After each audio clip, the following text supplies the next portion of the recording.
Now let's dive into our featured story of the day. The Strike CEO was recently interviewed on the mainstream, calling Ethereum a tech play. It says that Bitcoin solves the biggest financial problem of our time. And he also predicts Bitcoin hitting $1 million per coin. So here's the latest from the Strike CEO, the fearless Jack Mallers. If you're a fan of Jack, let me know in that chat, family, and pump the likes to help pump the stream as the Bitcoin price is pumping up close to $2,500 on the day, and we're just getting started. Here we go. Strike founder Jack Mallers recently expressed his firm belief in Bitcoin's potential to solve what he describes as the biggest financial problem ever. It's going up forever, Laura.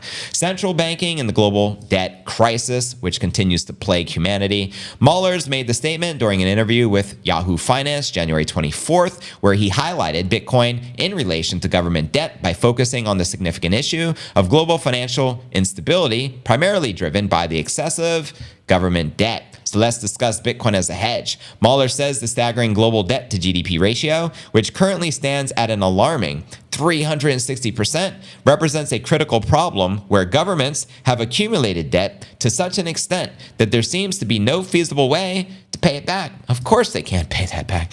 Quoting him here, someone's run up a $37 trillion bill at the bar. So who's paying for that?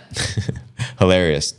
Mallers argued that the holders of government-issued currencies will ultimately bear this massive debt burden. He reasoned that governments might address their debt by debasing their currencies by printing more money. This currency debasement process erodes the currency value and leading to potential inflation and financial instability for those holding these currencies. Additionally, Mallers pointed out the current state of the traditional financial markets, particularly the bond market, which he notes as being in its worst condition ever, combined with the underperformance of conventional investment strategies like the 60-40 portfolio.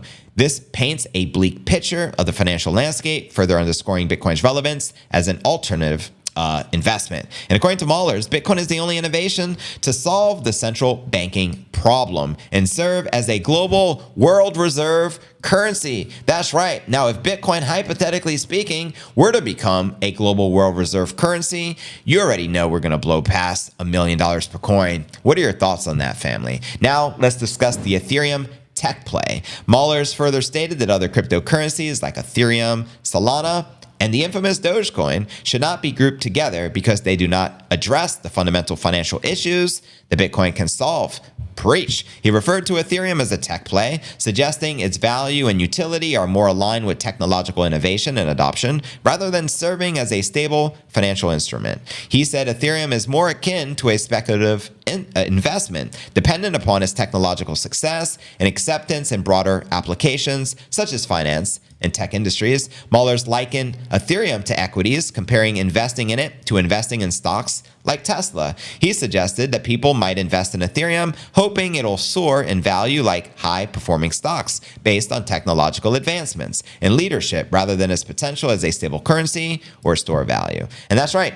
Honestly speaking, in my humble opinion, Ethereum can't even be considered as a store of value in any way, shape, or form, considering there is no finite limited supply. If you looked up Ethereum's max supply on CoinMarketCap, they show you the infinity sign.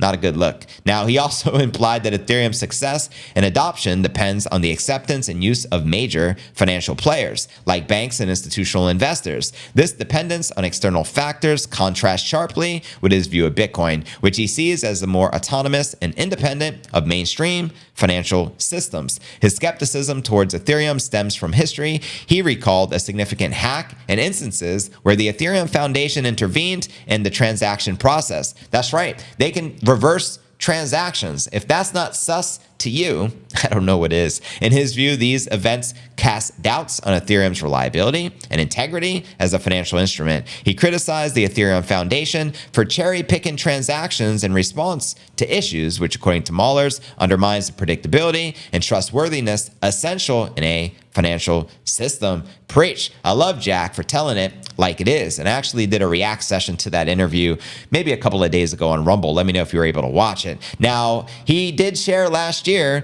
reasons why he believes Bitcoin will hit $1 million per coin. And let me cherry pick some of the things here. Do you remember last year we had that regional banking crisis to kick off the year? Bitcoin started at probably, we were under 17,000, 18,000 in that range. And by the end of the year, I mean, Bitcoin did quite well. We performed roughly 160% year to date. And it was all stemming from the regional banking crisis, followed by all the excitement and anticipation with the Bitcoin ETFs once BlackRock made that announcement. You even had Balaji, the former chief technology officer of Coinbase, who believed he actually made a prediction and bet $1 million on it. Do you remember this throwback? I will take the bet. You buy 1 Bitcoin, I will send you 1 million USD. It's 40 to 1 odds as Bitcoin is worth at that time 26,000. This was off the back of the banking regional crisis. He ultimately bet that Bitcoin would hit $1 million per coin within 90 days. Clearly, that did not happen, but nonetheless, it doesn't mean that it's not going to happen. He also wrote here, just as in 2008, the bankers lied. This time, the central bankers, the banks, and the bank regulators have lied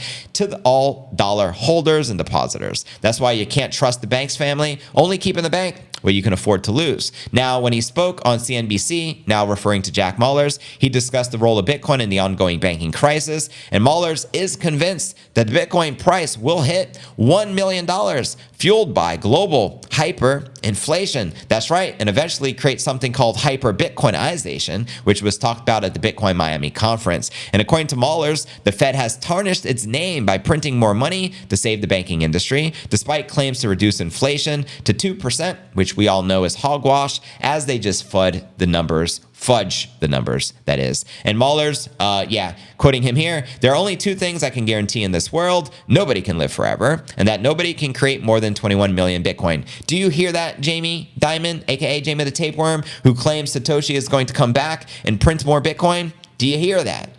For everything else, there will always be more supply given enough demand. That is why the only 2 things I truly value are my life and my Bitcoin. This is one of my favorite quotes of all time. The only thing I would add here, my family and God. And there you go. I agree there 100%. And regarding the altcoins, here's what Mallers had to share. My overall opinion is that the name of the game is to accumulate as much Bitcoin as possible. Alts are interesting, but a lot more speculative. I use them to accumulate more Bitcoin. So there you have it, my crypto fam. Let me know your thoughts on the most recent thoughts and sentiment from Jack Mallers. And do you believe we will hit $1 million per coin? And by what year? I personally feel we hit that target by 2029. Not this halving, but the following halving, which will occur in 2028. That's the year preceding the halving. But let me know your thoughts in the comments.